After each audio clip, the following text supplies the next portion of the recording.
He expected a Chinese wife for Christmas, but not the skill that saved his ranch from ruin. The year was 1889, and winter had descended upon the Montana Territory with a vengeance that frightened even the oldest settlers. It was not merely a season, it was a siege. Snow fell in thick, suffocating curtains across the plains, burying fence lines, bowing the spines of ancient pines, and swallowing the world in a silence so profound it felt heavy on the eardrums. December was creeping toward Christmas, but there was no joy in the approach, only the biting dread of another freeze. The Ironwood Ridge Ranch, once the crown jewel of the valley, celebrated for its sturdy barns and endless rolling pastures, now lay groaning under the weight of debt and ice. It struggled like a dying animal, its breath shallow, its heartbeat fading with every falling flake. Arthur Thorne stood on the porch of the main house, a man of 36 years who looked 50. The cold wind bit at his exposed face, but he hardly felt it. The numbness inside him was far deeper. He was a tall man, broad-shouldered but gaunt, his eyes the color of flint and just as hard. He stared out at the endless expanse of white, his breath hanging in the frigid air like the ghosts of memories he wished he could excise from his mind. His father had passed 2 winters ago, and his mother followed the very next spring, leaving Arthur alone to manage a legacy that was crumbling into dust. The loneliness was a physical thing, a sharp ache in the center of his chest that hurt more than the frostbite threatening his fingers.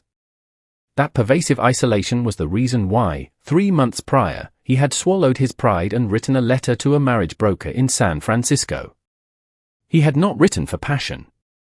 He had not written for romance, nor for a beauty who would turn heads in town. Arthur had written for survival. He asked for a companion, specifically a Chinese woman, having heard they were industrious, quiet, and loyal. He expected a gentle soul, someone who would keep the fire lit, mend his torn shirts, cook a hot meal, and perhaps, in time, help him raise a family to fill the empty rooms of the farmhouse. He expected someone grateful for a roof over her head, someone who would shrink behind him when the world got loud. He did not expect skill. He did not expect fire.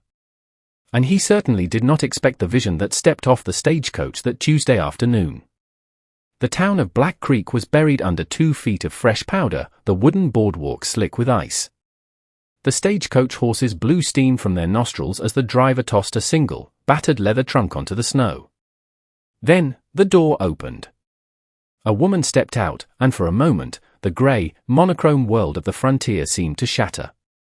She was not huddled in drab wool or grey cotton like the other women of the territory. Mai Lin stood tall, wrapped in a heavy coat which she momentarily parted to adjust her luggage, revealing a flash of a traditional red cheongsam, the silk embroidered with gold thread that caught the meager winter light. It was a defiant splash of color against the blinding white, a symbol of luck and life in a land that felt dead. She wore a heavy bonnet, but beneath it, her face was striking, not submissive, but sharp. Her eyes, dark and intelligent, scanned the town not with fear, but with the calculation of a hawk searching for movement in the grass. She looked at the gawking townsfolk, then at the dilapidated buildings, and finally, her gaze landed on Arthur. He had assumed she would be trembling, terrified of the harsh landscape and the stranger she was to marry. Instead, she walked toward him, her boots crunching decisively in the snow. "Arthur Thorne?" she asked. Her English was accented but crisp, her voice steady despite the biting wind that whipped around them. "I am," Arthur replied, his voice rusty from days of disuse. He felt a sudden, clumsy awkwardness. He was unwashed, smelling of horse sweat and wood smoke, while she looked like a porcelain doll that had somehow armed itself for war. "You must be Mai Lin." "I am Mai Lin," she confirmed. She didn't curtsy. She didn't look at her feet. She met his gaze squarely. "The letter said you have a wagon." Arthur blinked, taken aback. Yes. It's this way." He reached for her trunk, expecting it to be light, filled only with silk and trinkets. Instead, his arms strained under the weight. It was incredibly heavy, dense as a box of stones. He grunted, hoisting it onto his shoulder. Mai Lin watched him, not with gratitude, but with a critical eye, as if measuring his strength. "Books?" Arthur grunted as he heaved it into the back of the wagon. "Essentials," she replied cryptically. As they climbed onto the wagon bench, the townspeople of Black Creek stopped to watch. Men paused in their shoveling, women peered through frosted glass. In 1889, a white rancher bringing home a Chinese bride was enough to fuel gossip for a decade. The whispers were audible, sharp and cruel, carried on the wind. Bought her, someone sneered. Look at that red dress, like a heathen, another whispered. Arthur stiffened, his jaw clenching. He reached for the reins, ready to shout them down, but he felt a gloved hand touch his arm. He looked at Mai Lin. She wasn't looking at the crowd. She was looking at the horizon, her expression serene, almost bored by the display of ignorance. The wind is picking up, she said calmly. We should beat the storm. She hadn't acknowledged the insults. She had dismissed them as beneath her notice. Arthur felt a strange twist in his gut, not pity, but a flicker of respect. He snapped the reins, and the horses lurched forward, pulling them away from civilization and into the desolate white openness of the plains. The ride to Ironwood Ridge was long and brutal. The silence between them was louder than the howling wind. Arthur struggled to form words. He had rehearsed a speech, a welcome, a set of rules, but it all died in his throat in the presence of her quiet intensity. Finally, Mai Lin spoke. Your letter said the ranch was large. But it did not say it was prosperous. Arthur winced. It was. Once. The winters have been hard. The market. Difficult. And you asked for a wife, she stated, not asking. I did. To cook? To clean. To share a life, Arthur corrected, though he knew the domestic duties were what he had envisioned. A ranch needs a woman's touch. Mai Lin turned to him, her eyes narrowing slightly against the snow glare. A ranch needs more than a touch, Mr. Thorne. It needs a spine. And from the look of these fences, she gestured to a broken rail half buried in a drift as they turned onto his property, yours is fractured. Arthur flushed with irritation. I didn't bring you here to criticize my fences, Mai Lin. No, she replied smoothly. You brought me here to help. I cannot help if I am blind to the truth. When the ranch house finally came into view, it was a bleak sight. The roof bowed under the snow, the chimney released a thin, pathetic trail of smoke, and the barn leaned precariously to the left, looking like an old drunkard trying to stay upright. The corral was empty save for the two plough horses they were driving. Mai Lin climbed down before Arthur could offer a hand. She didn't go to the house. She walked straight toward the barn. Where are you going? Arthur called out, securing the brake. The house is warm. Or warmer than here. The horses, she said, her voice carrying over the wind. How many? 14, Arthur shouted back, confused. Had 52 years ago. Winter took the rest. She nodded, not with sympathy, but with a grim sort of accounting. She disappeared into the dark, cavernous mouth of the barn. Arthur stood in the snow, bewildered. He had expected her to run to the hearth, to complain about the cold. Instead, she was inspecting his livestock. He followed her inside. The barn was dim, smelling of moldy hay and manure. The wind rattled the loose boards, creating a rhythmic clattering that usually set the horses on edge. But as Arthur entered, he saw Mai Lin moving between the stalls. She had removed her heavy gloves. Her hands, pale and slender, were running along the flank of his prize stallion, a jet-black beast named Obsidian. Obsidian was known to bite strangers, yet he stood frozen, his head lowered, as Mai Lin murmured something in a language Arthur didn't understand. It sounded musical, tonal, and calming. He has bad hooves, she said without turning around. Thrush in the left hind. And he is underfed. I feed them what I can afford, Arthur snapped, his pride stinging. Hay is 5 cents a bale and scarce. Mai Lin turned, her red cheongsam shimmering in the gloom like a dying ember. Then you are feeding them wrong. You are feeding them like plough horses, not like runners. Runners. Arthur scoffed. These are work horses. Marshland stock. Good for pulling and plowing, nothing more. My Lin walked over to him, her height significantly less than his, yet she seemed to tower over him in presence. Is that what you think you have? It's what my father bred. Heavy bone, thick coat. Your father bred for endurance, she corrected. But the lines. I see the arch of the neck. The depth of the chest. She pointed to an old mare in the corner. That mare. She is not just marshland. She has Achelteek blood. Ancient lineage. Fast. Tireless. Arthur stared at her. What would a woman from the city know of Achelteek blood? My Lin's expression tightened. My father was not a laundryman, Mr. Thorne. In China, he was a master of the imperial stables. We fled the wars to California, and there, he managed the racing studs for the railroad barons. I did not grow up with dolls. I grew up in the saddle. I know a diamond when I see it covered in mud.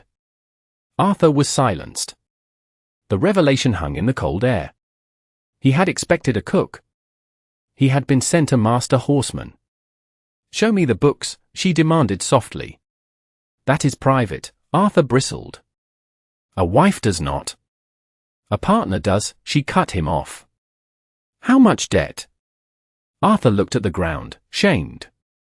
$15,000. The bank forecloses in April if I don't pay the interest. My Lin didn't flinch. She simply nodded. Then we have until April to turn these plow horses into gold. The days that followed were carved from ice and desperation, but within them, a stubborn flame began to grow between Arthur and my Lin. It was not the romance of storybooks, it was a bond forged in labor. My Lin took over the house, yes, the kitchen was suddenly organized, the meals, though simple, were seasoned with herbs she had brought in her trunk that made the meager venison taste rich, but her true home was the barn. She woke before Arthur, braiding her long black hair tight against her head, donning men's trousers she had reshaped to fit her frame, and heading out into the pre-dawn dark. Arthur watched her through the frost-coated windows, fascinated and terrified. She worked harder than any hand he had ever hired. She charted breeding schedules on the back of unpaid bills. She mixed poultices from dried roots to treat the horses' hooves. She spent hours in the stalls, grooming the animals until their dull coats began to gleam despite the poor diet. One morning, during a blizzard that turned the world into a swirling vortex of white, Arthur found her in the stall with Obsidian. She was wrapping the stallion's legs with strips of old wool. You'll freeze to death out here, Arthur shouted over the wind rattling the roof. He needs warmth for the tendons, she replied calmly. If we want to sell him as a stud, he must move like water, not like a stiff old man. Arthur grabbed a pitchfork and began mucking the stall next to her. Sell him? No one in the territory has money for a stud like him. They want plow horses. We are not selling to the territory, my Lin said, standing up and wiping her brow. We are selling to the future. That night, by the light of a flickering kerosene lamp, my Lin laid out her plan. She had drawn a map of the surrounding counties. The snow is deep, but the rich ranchers in the valley, the ones who own the mines, they are bored. They have money, and they want prestige. They want horses that can race, horses that look like kings. She tapped the paper. We breed the mares now. We sell the futures on the foals. We take deposits. And we sell Obsidian service. No one buys a foal that isn't born, Arthur argued, rubbing his temples. It's madness. It is speculation, my Lin corrected. And it is how the wealthy stay wealthy. We must convince them that Ironwood Ridge has a secret bloodline. A royal bloodline. She looked at him, her eyes fierce in the candlelight. You must trust me, Arthur. You know how to work the land. But I know how to work the pride of men. Arthur looked at her. He saw the fatigue under her eyes, the redness of her hands from the cold work. She was fighting for his ranch, her home now, with a ferocity that humbled him. Okay, he whispered. We try. The campaign began the next week. The snow was waist deep, but they hitched the strongest horses to the sleigh. Arthur drove, while my Lin sat beside him, dressed not in work clothes, but in her red cheongsam, wrapped in furs. She looked like a visiting queen. They traveled to the Double Bar Ranch, owned by a skeptic named Samuel Vance. Vance was a hard man who laughed when Arthur explained they were selling breeding rights. "You want me to pay for air?" Vance guffawed, spitting tobacco into the snow. "Arthur, you've gone soft in the head. And letting a woman run your business." He sneered at Mai Lin. Mai Lin stepped forward. She didn't speak to Vance. She walked to Vance's own horse, a patchy gelding tied to the rail. She ran her hand down its neck and whispered, "This horse is lame in the shoulder. You ride him too hard on the left lead." Vance stopped laughing. "How the devil did you know that?" "Because I know horses," she said, her voice ringing clear. "And I know that the stallion we have at Ironwood Ridge can sire a foal that will run circles around anything you own. A foal that will make the Double Bar famous in Denver and San Francisco. Or," she shrugged elegantly, "you can keep riding lame geldings." Vance stared at her. The silence stretched. Then, he reached into his coat and pulled out a heavy leather pouch. "I want first pick of the spring drop." They rode from ranch to ranch. The reception was always the same, a mockery, then curiosity, then awe. Mai Lin's knowledge was undeniable. She spoke of lineage and genetics with a scientific precision that baffled and impressed the rough cattlemen. She sold them a dream of speed and elegance. By the time they turned back toward Ironwood Ridge, Arthur's coat pocket was heavy with deposit slips and gold coins. But the winter was not done with them. 2 days before Christmas, the temperature plummeted to 30 degrees below zero. The wind screamed like a banshee. In the middle of the night, a loud crack echoed through the ranch. Arthur and Mai Lin bolted upright in bed. "The barn," Arthur gasped. They threw on their coats and rushed into the blinding storm. The heavy snow had snapped a main beam in the barn roof. It hung precariously, threatening to collapse the entire structure and crush the animals inside. The horses were panicked, screaming in fear. "We have to get them out," Arthur yelled, grabbing a halter. "No," Mai Lin shouted, grabbing his arm. "If we turn them out into this storm, they will freeze in an hour. We must shore up the beam. It's too heavy. We use the jacks," Mai Lin commanded, her voice cutting through the panic. "The wagon jacks. Get them." For 3 hours, they fought the building. Arthur, muscles screaming, cranked the heavy iron jacks while Mai Lin jammed timber supports into place. She climbed into the rafters, risking her life as the wood groaned and splintered around her, guiding Arthur's placement. She was fearless, moving with the agility of a cat, shouting orders that Arthur followed without hesitation. He wasn't the boss, he was the hands, and she was the mind. Finally, the beam held. The groaning stopped. The roof was secure. They collapsed into the hay, chests heaving, covered in sawdust and snow. The horses settled, their warm breath filling the air. Arthur looked at Mai Lin. Her face was smudged with dirt, her hair wild, her hands bleeding from splinters. She had never looked more beautiful to him. "You saved them," Arthur breathed. "We saved them," she corrected, breathless. Arthur reached out and took her hand. It was rough, calloused, just like his. "I sent for a wife," he said, his voice trembling with emotion. "I thought I needed someone to cook my meals. I was a fool." Mai Lin looked at him, her dark eyes softening. "And what do you need now, Arthur?" "A partner," he said. "A general. I don't know if I can save this place alone." "You are not alone," she whispered. "You have the Ghost Wind bloodline now. And you have me." Christmas Eve arrived with a calm, crystal-clear sky. The storm had broken. The world was a glittering diamond of ice. Inside the ranch house, the fire roared. The table was covered not with unpaid bills, but with a modest feast, roasted pheasant and dumplings Mai Lin had made. Arthur sat at the head of the table, but he didn't feel like the master of a dying ship anymore. He felt like a man with a future. He looked at the safe in the corner, where enough money sat to pay the bank's interest and buy feed until spring.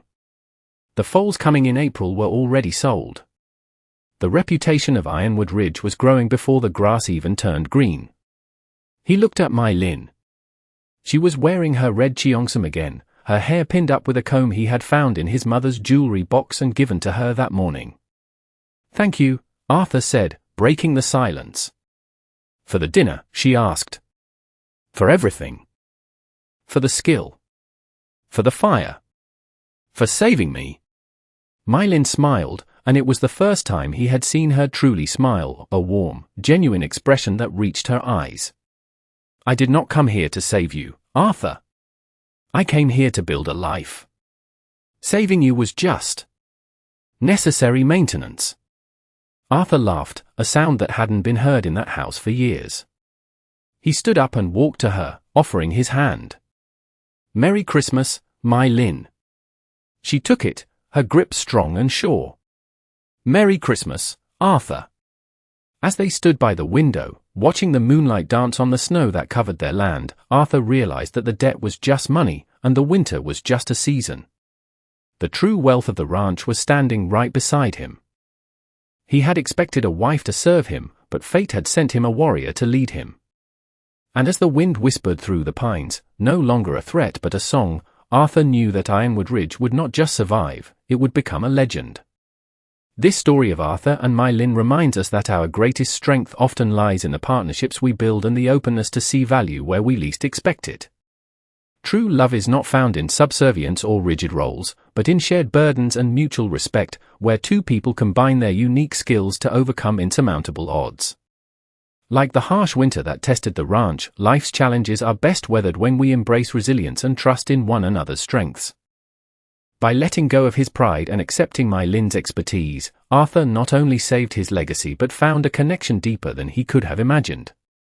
It teaches us that family is built on the foundation of working together, forgiving past prejudices, and persevering through the darkest storms. What did you think of Arthur's decision to trust Mai Lin with the ranch's future? Do you think you would have been able to overcome the pride and prejudice of that era to save your home? Let us know your thoughts in the comments below. If you enjoyed this story of resilience and romance in the Wild West, please subscribe to the channel for more heartwarming tales. Thank you for watching.